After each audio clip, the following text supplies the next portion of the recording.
My girlfriend had sex with the male friends she told me not to worry about. Now she's begging me not to break up with her. How do I navigatate this? I've been planning to propose to my girlfriend of 4 years. We haven't had sex since she wanted to save it for marriage. She went to a birthday party with some online friends from a Discord gaming server.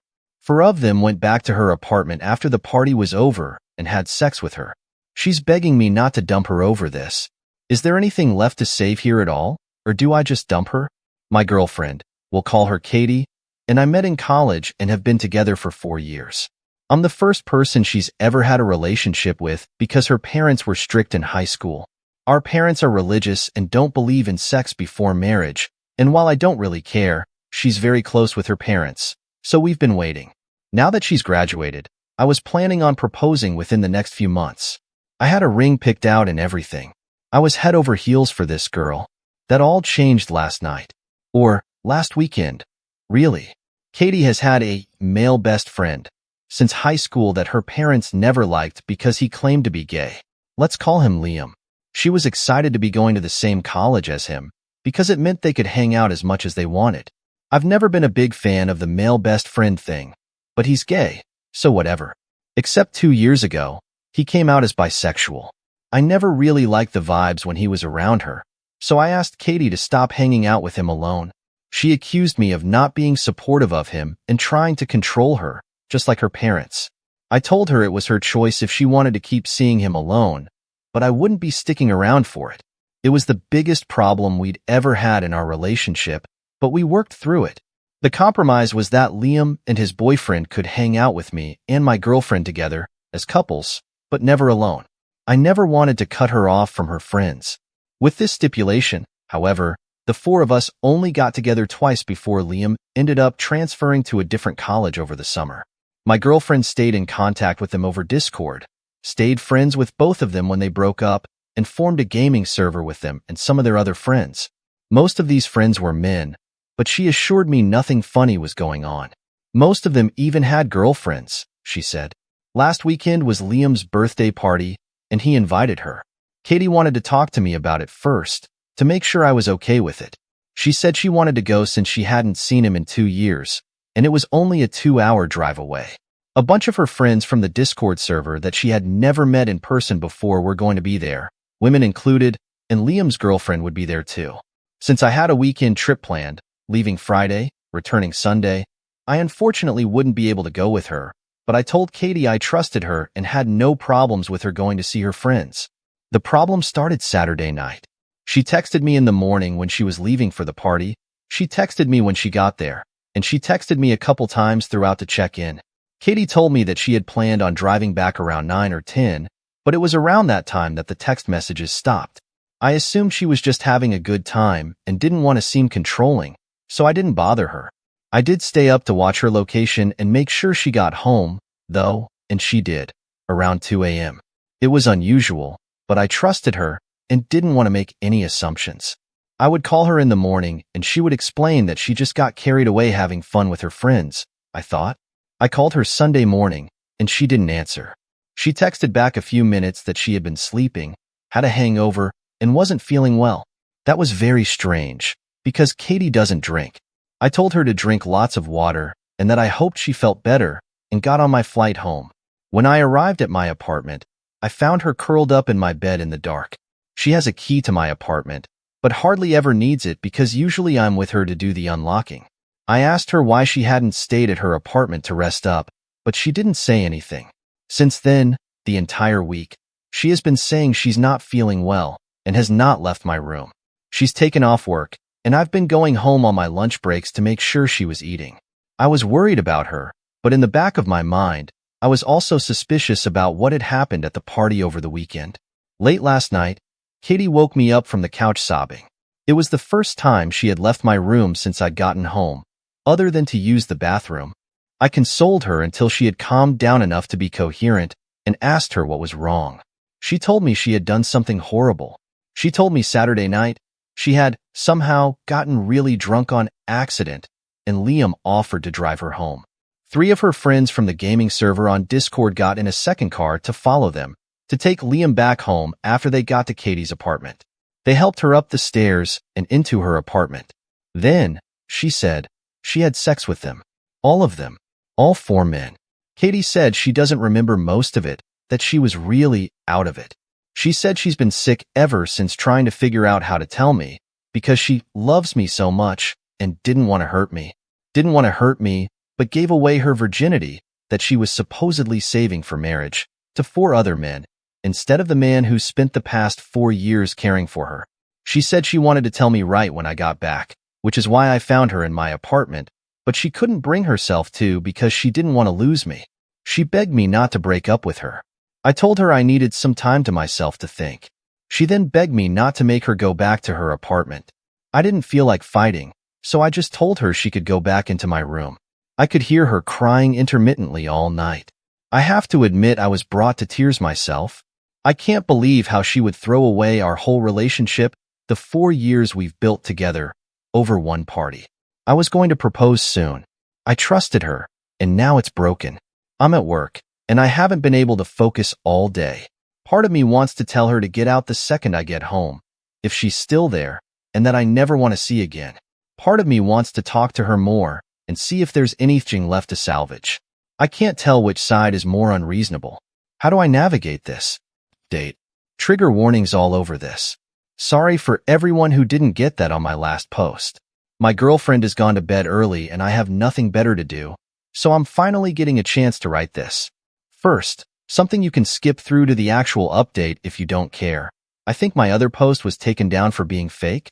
One of the biggest reasons people seemed to think it was fake was because I wasn't spending time in the comments denying every accusation. I hadn't even opened Reddit since I left work to go check on Katie. It wasn't anywhere near my top priority at the time. For some quick and easy debunking, though, one moment he says he has her location, and the next he's surprised she's at his apartment. I checked her location Saturday night solely to make sure she got home okay. After that, I did not check her location, because I am not a stalker who tracks her every move. On iPhone, it shows your location in the text messages with that person, so he either hadn't looked at their texts at all between his flight and getting home, or it's made up. Not everyone has an iPhone like you. I do, but my girlfriend doesn't, so we use an app. And no, I don't get notifications from the app because, again, I don't need to be a stalker. The random excessive details. Sorry? Like I mentioned, I had been stewing on everything since she told me what happened that night, and I just wanted to get it all out. Those were all the details I'd had floating around in my head surrounding the situation. The update is full of typos while the main text is immaculate. OP only wrote the update and the TLDR. My apologies for being a bit of a mess and in a rush after realizing my girlfriend might have been raped. That's my bad. I've gone back and fixed them, by the way. I had no idea my post would get hundreds of more comments after I closed Reddit that would skeptically analyze everything I wrote to the letter. There's absolutely no concern that she's gotten pregnant. No worries about STIs. Not at the time, no. I didn't even know if I was going to stay with her. Pregnancy and STIs would have been a concern if I did, but at the point of writing, I believe she had cheated on me and was leaning towards breaking up with her. No worries that she was potentially drugged and raped? Again, not at the time of writing. I was still reeling from what she had told me, that she had sex with 4 men. She didn't say anything about getting drugged or being raped, which was something I would have assumed she'd have mentioned. That was before I read all the comments that she may be in denial herself, which hadn't even occurred to me. So this religious girl who wanted to wait for marriage suddenly wanted a train run on her? Obviously fake. No, as it turns out, she did not want any part of what happened. For everyone who said someone in my position wouldn't have taken the time to write everything out for a post, well, look at the rest of the subreddit. If people in sticky situations didn't post about them, there wouldn't be any posts on here at all. And to everyone who suggested either it was fake or she must have been a cow for 4 men to carry her up the stairs, you can personally fuck off. Everything above was a whole load of presumptuous BS, though I do wish everything I wrote wasn't true. For the record, I only wrote all that out so people wouldn't harass me on this post, too. Here's where you can skip to if none of that pertains to you. After reading all the comments that opened my eyes to what really happened, thank you so much to everyone who helped with this, especially you /MissBean163 and you /Voslestisha. I left work a little before lunch and immediately went home to check on my girlfriend. She was as I had left her, curled up in bed and crying. The first thing I did was just go hold her, after asking for consent. I cried with her. After a while, I gently brought up what happened that night. Did she actually want any of that to happen? A lot was said, but long story short, as many of you suggested, she did not. To clear some things up, these friends that she was with at the party were not just random people she met online. They were personal friends of Liam, who she had been best friends with for 8 years. These friends, while she herself never met them in person, were people she had talked to and gamed with over the past year or so. I would hear her talking with them over the headset, and I never noticed anything strange. She's pretty shy and introverted, so I was happy for her to have friends to play with while she gamed. They weren't all men, either. From what she said, there were 4 or 5 women in the server as well. Of the people at the party, 3 of the men and 2 of the women attended. Also, there were Liam's girlfriend, a couple of other friends, and a few of their partners. All in all, there were only around 15 guests, and everyone knew each other for the most part. It was never meant to be a huge thing, just a get-together of Liam's closest friends at his house. Alcohol wasn't even supposed to be a big part of it. At the beginning of the party, a lot of them just gamed together, since they hadn't been able to in person for a while. There was no big girl/guy separation, as a lot of people at the party were LGBT+. Some people got in little groups to chat together, just general mingling, etc. About midway through the party, one of the guests poured everyone some mystery shots. Katie rejected it at first. Liam, however, urged her to, for his birthday. When everyone else heard she'd never taken a shot before, they all egged her on, too. It was just one shot. Liam insisted it would wear off well before time for her to head home, and if not, she could just wait however much longer until she felt comfortable driving. She felt like she had to. From that point, things got a little less clear. There was more hanging out. There was more alcohol. People, she wasn't sure which ones, kept handing her drinks and insisting. She didn't want to ruin Liam's party, and she knew if nothing else, he would look out for her. She didn't feel right, but Katie said she thought he would have told her if something was wrong, and he kept telling her everything was okay. She remembers feeling really sick. She remembers seeing others passed out on the couch. She remembers Liam saying he wanted to personally take her home, driving her car, to make sure she was okay. He felt bad he had let her get so fucked up, he said. She remembers one of her friends from Discord telling Liam he would follow them in his car to take Liam back after, and she remembers 2 more guys from the Discord getting in his car. She remembers Liam giving her a bottle of water in the car to help her sober up. She remembers them carrying her up the stairs to her apartment and laughing, being brought inside her apartment. I'm not going to describe any further than that. She didn't want any of what happened. Was she naive? Maybe. Did she probably miss some red flags, make some choices she shouldn't have? Sure. Katie did not deserve that. The fault belongs with the men who did it. She didn't want to file a police report, and I'm not giving her an ultimatum, thanks to advice from you/needleworkerill2167 and you/Lilac Olmstead, as well as what should be common empathy. I've read up a lot on how horrific that can be, and I'm in full support of her decision. Of course, if she ever changes her mind and decides she does want to file a report, I'll be there for her through that too. What we are going to do is see a doctor. Part of the reason Katie says she spent most of this time curled up in bed is that she has been in a lot of pain. She really doesn't want to be poked and prodded at down there, but after some convincing and assurance, she agreed. She's going to be seen on Monday and also going to get pregnancy and STI testing, which we're equally worried about, done while we're there. Over the weekend, we've talked a lot. We've both cried a lot. There's been lots of hugs and giving SOS when needed. I have opened the curtains in the bedroom so she gets sunlight in there, at least. For anyone who was concerned, no, I'm not making her go back to her apartment. For the assholes who suggested it, no, I'm not leaving her, before or after her healing, to find someone who isn't damaged. And no, I will not be ratting her out to her parents.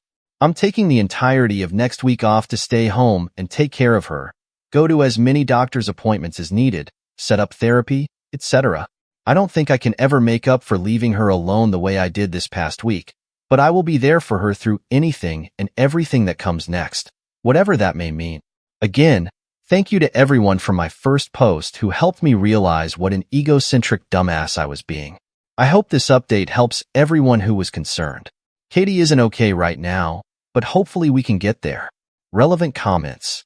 I read your update, and you do what you feel is best. But I want to add something to make sure she thinks about. Because as much as I want to say it is about herself, it's not. It's about every woman these pieces of shit do this to. Because Katie was not the first, and she will not be the last these assholes rape. If she is not willing to do the right thing and file a rape report, then she is willing to let this happen again and again and again. Also, Liam, her friend, you need to go to him and ask him why he left her to be raped. He did this, he allowed it to happen.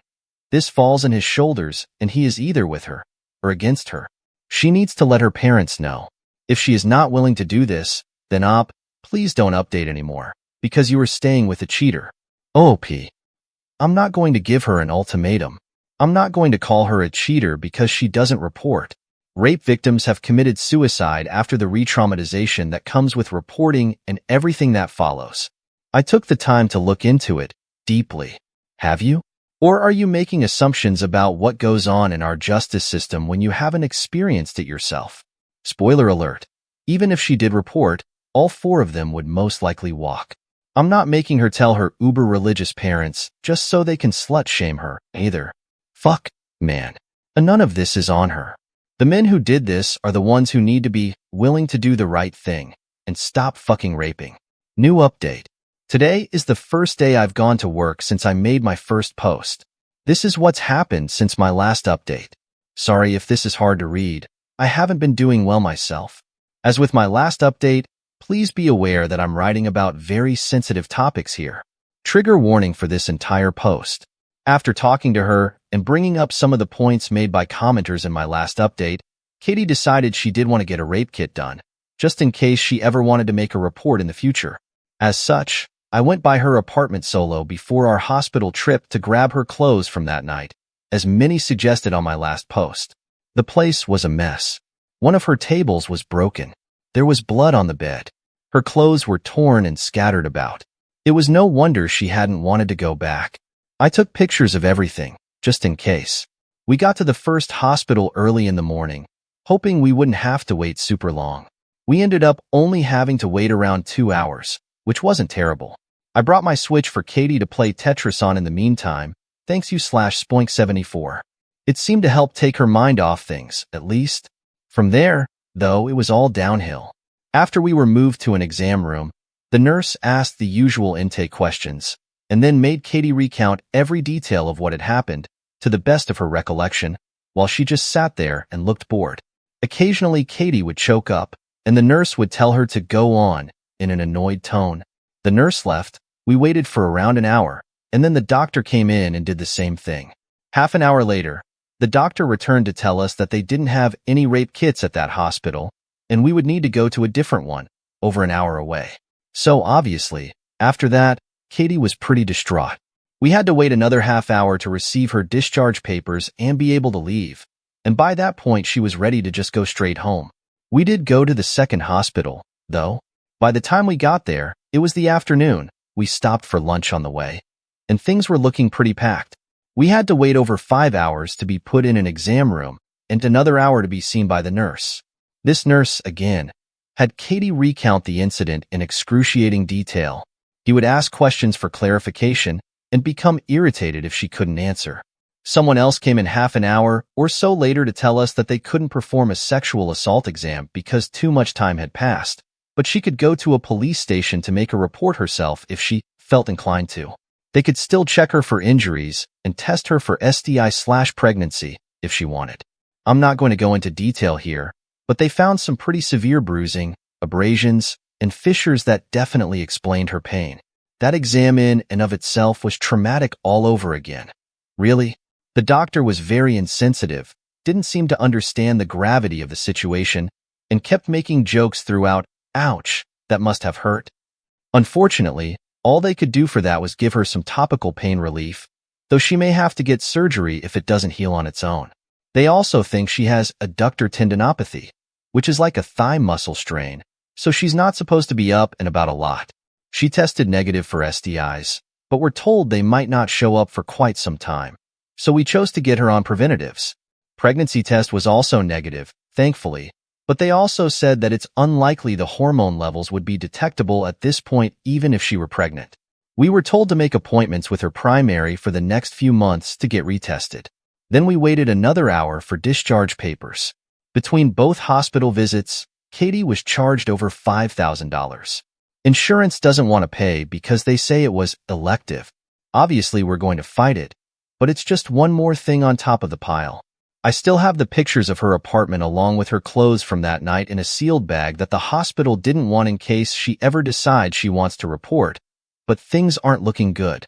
Her pregnancy tests have still been turning out negative, at least. Since then, Katie has not been doing well, to say the least. For the whole first day after, I don't think she even spoke at all.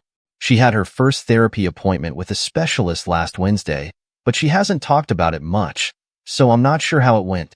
The doctors wrote her out of work until this Wednesday due to the extent of her injuries. Her next therapy appointment will be right after her first day back. Hopefully that helps with the transition.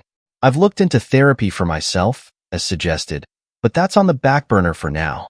What was a priority, as some of you/trespassers will, what am I thinking, you/coffee-toffee0 pointed out, was warning the other women/people in the Discord server about the 4 men that assaulted Katie.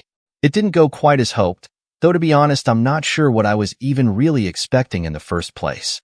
With her permission, I logged into her Discord account, only to find that she had been banned from the server and unfriended by almost everyone. There were a couple people that had messaged Katie to ask her what happened. Through them, I was able to find out the version of the events that Katie's assaulters had been telling everyone. Very long story, which I can expand upon later if asked, but after typing everything above I'm pretty spent for now. Short, according to them, Katie came onto Liam and tried to assault him, in front of the 3 others, after they had graciously driven her 2 hours home. I tried to tell those I was able to what really happened, but I'm not sure how many of them believe me. I haven't told Katie yet. I don't think it's something she needs to worry about right now. She already has enough on her plate. Anyway, that's how things are right now. Again, sorry if this isn't written very well. I started writing this post when I first got into work, and now I'm about to leave. It's been very hard to get it all out, but I know people are concerned, and it's better than keeping it all bottled up, I think. Don't know how long it will be until the next update. Sorry if I'm not in the comments much on this one, as I'm about to be driving home, and then I'll be with Katie. Thank you everyone for your help.